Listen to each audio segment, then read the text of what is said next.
I want you to picture something for just a second. Like, think about the very first image that pops into your head when I bring up Isaac Newton. Oh, I mean, I bet I know exactly what it is. Right. For most of us, it's that classic, almost mythic scene. A lone, brilliant guy sitting under an apple tree on a quiet afternoon. The apple falls, the light bulb goes on, and bam, he just single-handedly invents modern physics out of thin air. Yeah, completely severing humanity from, like, the unscientific, superstitious past. It's the ultimate origin story for the age of reason. Exactly. We love that narrative because it paints this picture of a clean, decisive break. The idea that this solitary genius just discarded the murky history of human thought and gave us a totally new operating system for the universe based on pure math. But the thing is, the deeper you look into the actual historical record, the more that whole clean break narrative just completely unravels. Oh, absolutely. It falls apart. So, welcome. You're listening to a deep dive into the ancient archive blueprints, specifically their discussion series called Deep Dives, Decoding the Pillars of History. And today, we're looking at this massive stack of historical notes, academic papers, and translated primary texts you sent us to build this out. The mission today is to explore the messy, brilliant, and honestly deeply human origins of modern thought.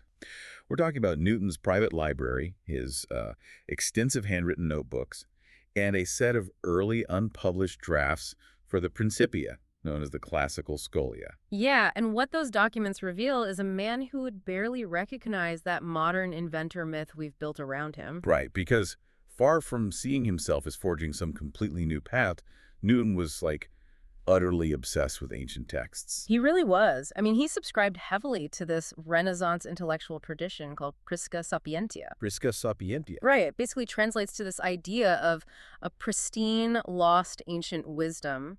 He genuinely believed that the early philosophers and theologians, they actually possessed a perfect, mathematically rigorous understanding of the cosmos. Wait, really? Like, they already had the math. That's what he thought. Hmm. But he believed that this knowledge had been corrupted, allegorized, and just eventually lost over thousands of years of civilization. So his goal wasn't actually invention at all. No, not at all. It was recovery. And, I mean, that's really the thesis for our journey today. Newton wasn't just sitting in a vacuum generating new physics. He was an archival detective. That's a great way to put it. But he was operating with a profound tool that the ancients lacked, which is calculus. So we're going to look at how he systematically took the qualitative, highly philosophical intuitions of the ancient Greek masters and translated them into the hard quantitative mathematics that run our reality today. And to understand how he did this, we kind of have to look at the sequence of building a mechanical universe from scratch. Okay, where do we start? Well, before you can model the orbit of a planet or, the trajectory of a falling apple, you have to establish two fundamental prerequisites. First, you need a container for reality to happen in. Right. And second, you need the physical stuff to populate that container. So Newton looked backward to solve both problems, starting with the container itself. The concept of space. Exactly. And to find that framework, Newton reaches way back to Anaximander. Okay, an early pre-Socratic philosopher. Right. And Anaximander had proposed this concept called the apeiron. He was grappling with the ultimate origin of the cosmos, and he theorized the apeiron as this infinite, boundless, and formless medium. But to Anaximander, this wasn't like a rigid mathematical grid, right? No, it was a qualitative necessity. I mean, he believed that all finite things, planets, stars, whatever, they had to emerge from something infinite. Otherwise, the universe would eventually just run out of material. That makes logical sense, yeah. Right, and he viewed this boundless medium as being governed by a sort of cosmic justice, like maintaining equilibrium everywhere. Okay, but cosmic justice and a formless void, that doesn't exactly give you the coordinates to, calculate the velocity of a comet. Exactly. That's a poetic intuition, not a physics equation, because the math requires a strict frame of reference.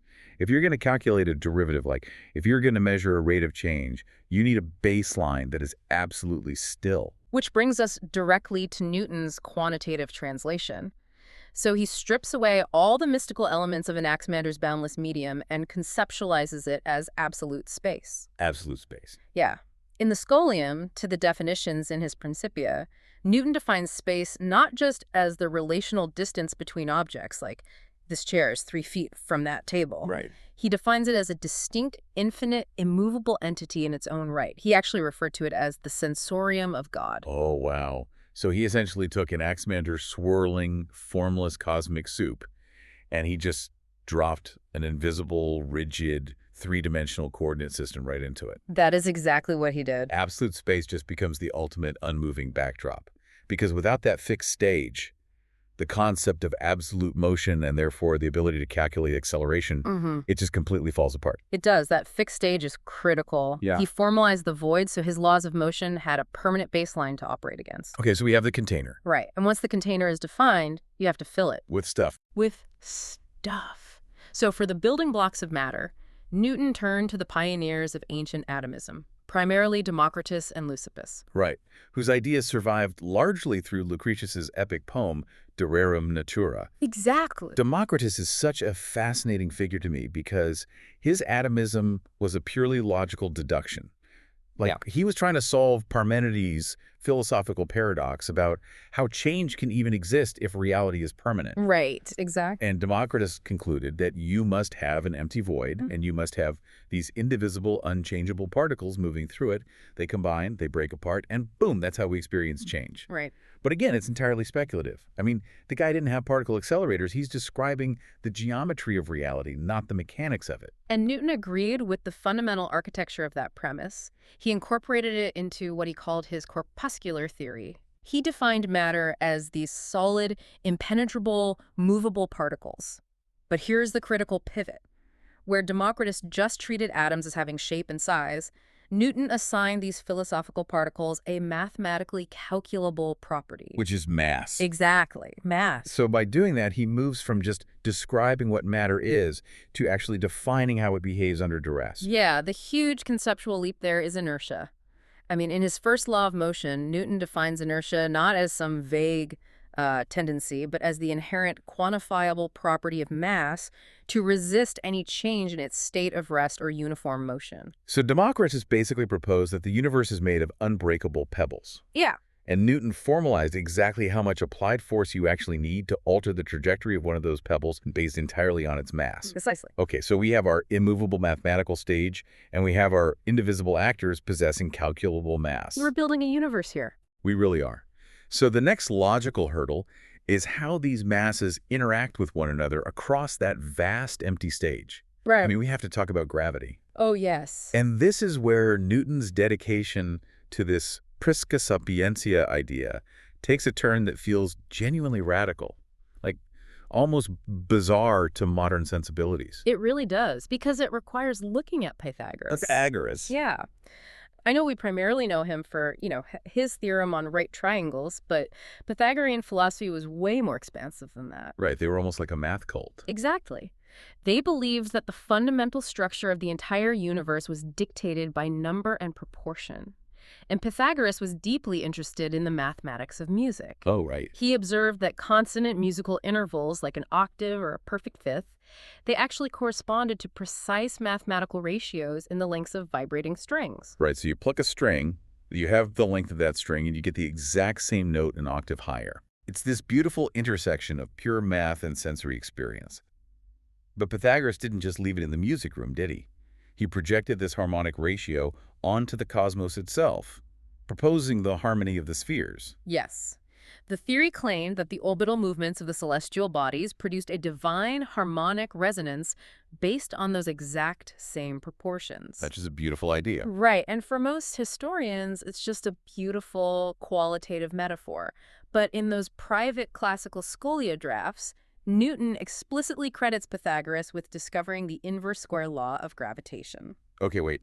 I have to throw a flag on the play here. I knew you would. I mean, claiming Pythagoras actually understood the inverse square law borders on historical revisionism. It feels incredibly forced. It sounds crazy, I know. Like, is there any evidence that Pythagoras actually possessed the calculus required to map gravitational fields? Or is Newton just projecting his own mathematical breakthroughs backward to give his theories some ancient street cred? That's the big question. Because proposing that gravity acts across a completely empty void, I mean, that was highly controversial in Newton's time. People thought it sounded like occult magic. Yeah. So claiming the ancients already knew it seems like a really convenient defense mechanism. Look, your skepticism is entirely warranted, and honestly, many historians share it. It absolutely looks like projection. But you have to view this through the lens of Newton's worldview. Okay. He genuinely believed that profound, dangerous knowledge about the mechanics of the universe was intentionally hidden by the ancients.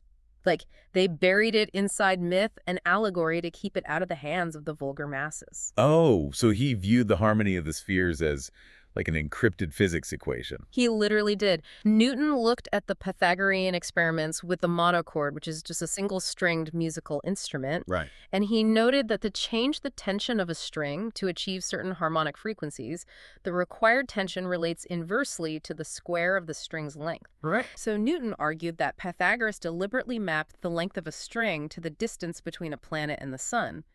And then he mapped the tension of the string to the gravitational pull. Oh, wow.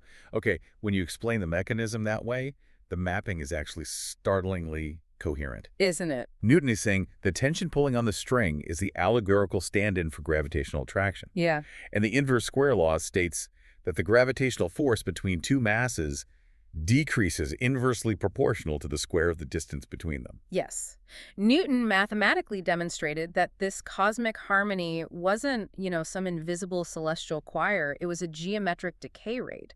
The music of the spheres was literally his formula for gravity. That is wild. And whether Pythagoras actually intended that or not is almost secondary to the fact that Newton used this ancient framework as the conceptual scaffolding for his own universal laws. This totally recontextualizes his entire process. Yeah. He's taking the poetic intuitions of antiquity and forcing them through the crucible of mathematical rigor. But, space isn't always a perfect vacuum, and matter doesn't always interact purely at a distance through gravity. Right. Let's talk about continuous mediums, like things like water and air. How does Newton handle the messy, tangible fluids down here on Earth? For that, he engages with a concept tracing all the way back to Thales of Miletus. Okay, the guy often considered the very first philosopher in the Western tradition. That's the one. Thales proposed that water, or like a primordial fluid, was the foundational substance of all reality. He suggested that everything physical was simply a variation in the density and state of this universal water. And that concept is ubiquitous in early human thought. I mean, the idea of the cosmos emerging from a primordial ocean is a staple of creation myths worldwide. Everywhere, yeah. It's an attempt to explain the fluidity and the mutability of nature. Right. But Newton approaches this ancient fascination with fluids not as metaphysics. He treats it as a mechanical problem to be solved. So in Book 2 of the Principia, he tackles motion through a resisting medium. Instead of debating, whether water is the soul of the universe, Newton asks a highly specific practical question. Which is? How exactly does a solid mass displace a fluid, and what is the mathematical nature of the resistance that fluid applies back onto the mass? That is a monumental shift in perspective. He's taking the concept of a contiguous fluid and just treating it as a measurable field of force. Yes. But how exactly does he map the math onto something as chaotic as rushing water? Well, he models the fluid conceptually as a series of discrete, contiguous particles, which connects right back to his corpuscular theories we talked about earlier. Oh, right, the atoms. Exactly. He reasoned that as an object moves through a fluid, it has to impart momentum to the particles it strikes. And by applying his calculus, he demonstrated that the resistance an object faces is actually proportional to the square of its velocity. Because if you double your speed, you're hitting twice as many fluid particles, and you're hitting each of them twice as hard. That is the exact underlying logic. Wow. He quantified viscosity by measuring the shear force between adjacent layers of fluid. He modeled wave propagation mathematically. I mean, he basically laid down the foundational tenets of modern hydrodynamics. By stripping away the mythological resonance of water and replacing it with differential equations. Exactly. It's as if he's examining this beautiful abstract watercolor painting. And instead of, analyzing the brushstrokes, he just extracts the precise chemical composition of the pigments. I love that analogy. He is taking these grand qualitative ideas, an infinite void, indivisible particles, cosmic harmony, primordial fluids, and he's just hard-coding them with mathematics. And by systematically quantifying space, mass, gravity, and fluids, Newton was inevitably building toward a direct confrontation with the ultimate authority of ancient physics. Oh, aye. The final boss. The final boss. A thinker whose paradigm had held an iron grip on natural philosophy for nearly 2 millennia.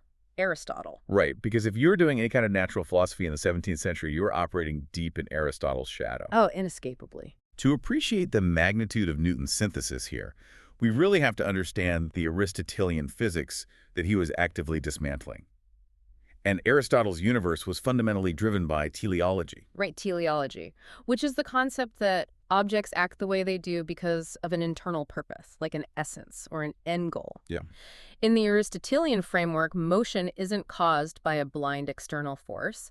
It's caused by an object's inherent desire to reach its natural place in the cosmos. Which feels entirely alien to how we understand physics today. Completely alien. Like, under Aristotle, a boulder rolling down a hill isn't being pulled by gravity. It is moving because its physical essence naturally belongs at the center of the universe, which, at the time, they believed was the center of the Earth. Right. And fire rises not because of, thermodynamic density, but because its essence naturally belongs up in the heavens. Furthermore, Aristotle imposed this strict physical barrier between two completely distinct realms. The split universe. Exactly. You had the sublunary sphere, which was terrestrial physics. This was the realm of Earth. It was characterized by forced, linear, temporary motion. Things down here decayed, they degraded, they moved in straight lines until they just stopped. It's the messy realm. Very messy. But above the moon, you had the superlunary sphere. Celestial physics. Right. The planets and stars were supposedly made of an entirely different incorruptible element called ether, and they moved in perfect, eternal, unforced circles. So Aristotle essentially dictated a bifurcated universe. The heavens and the earth operated under two completely contradictory rulebooks. Aristotle basically treated the cosmos like an immutable caste system. Right. You have the divine, perfect laws for the celestial bodies, and then the chaotic, decaying laws for the dirt beneath our feet. Yeah. And Newton's ultimate triumph was utterly obliterating that division, and the weapon he used to shatter those celestial spheres was vector mechanics. Vector mechanics. He completely eradicated the concept of internal desires dictating motion. Newton proved that acceleration is strictly the result of an external, impressed force acting upon a mass. The second law of motion, F equals ma. Exactly. Acceleration is not a pursuit of destiny. It is a deterministic response to a mathematical vector. And the absolute genius of replacing essence with force is that force is blind. Yeah. It doesn't care if it's acting on a glowing star or a dirty pebble. By formulating his universal law of gravitation, Newton proved that the exact same mathematical force pulling that apocryphal apple down into the orchard that is the precise force that keeps the moon chained to its orbit around the Earth. He proved that the moon is not made of some magical ether operating under divine law. It is just mass moving through absolute space, constantly falling toward the Earth, but moving sideways fast enough to keep missing it. That's such a great way to visualize an orbit. He took Aristotle's divided teleological cosmos, and he unified it into a single democratic mechanical system governed by one set of equations. It really is the ultimate paradigm shift. But what makes this deep dive today so compelling to me is a realization of how that shift actually occurred. Right. Classical dynamics didn't just emerge from a rejection of the past. Newton didn't walk into the library and burn the ancient texts. He rigorously analyzed them. He served as the ultimate bridge between eras. He took the speculative, poetic visions of antiquity, the boundless medium of Anaximander, the indivisible matter of Democritus, the numerical harmony of Pythagoras, the fluid dynamics embedded in Thales, and he realized that while their qualitative intuitions were profound, they just lacked the quantitative language to actually prove them. So he brought the calculus. He brought the calculus. He translated that mystical prose into the predictable, rigorously tested mathematical laws that literally engineer our modern world today. I mean, those translated ideas dictate the structural integrity of our buildings, the aerodynamics of our planes, and the orbital mechanics of our satellites. And honestly, it forces us to reevaluate how we even think about innovation. How so? Well, there is this pervasive modern bias that, in order to truly innovate, you must disrupt, dismantle, and discard whatever came before you. But Newton's method suggests the exact opposite. That's true. True. World-altering innovation often comes from looking at incredibly old, persistent ideas and just applying a completely new set of tools to them. It's about taking the Prisca Sapientia of your field and interrogating it with the highest technology of your time. Exactly. Which leaves us with a rather provocative thought to carry with you. Yeah. If Isaac Newton, literally one of the most consequential minds in the history of science, genuinely believe he was just unlocking hard physics that had been deliberately encoded in ancient philosophy and myth? Yeah. What else is out there? That's a wild thought. Right. What supposedly unscientific intuitions, what persistent cultural myths or deeply held metaphors of today are just sitting there waiting for someone to develop the right mathematical tool to finally prove them true. It really makes you look at every unsolvable philosophical mystery and wonder if it's just, an equation we haven't learned how to balance yet. It absolutely does. So the next time you see that classic image of the apple falling from the tree, don't just picture a modern genius having a spontaneous breakthrough. Picture a brilliant archival detective who watched that apple fall, walked back into his study, opened a 2,000-year-old manuscript, and finally found the math to prove the ancients right.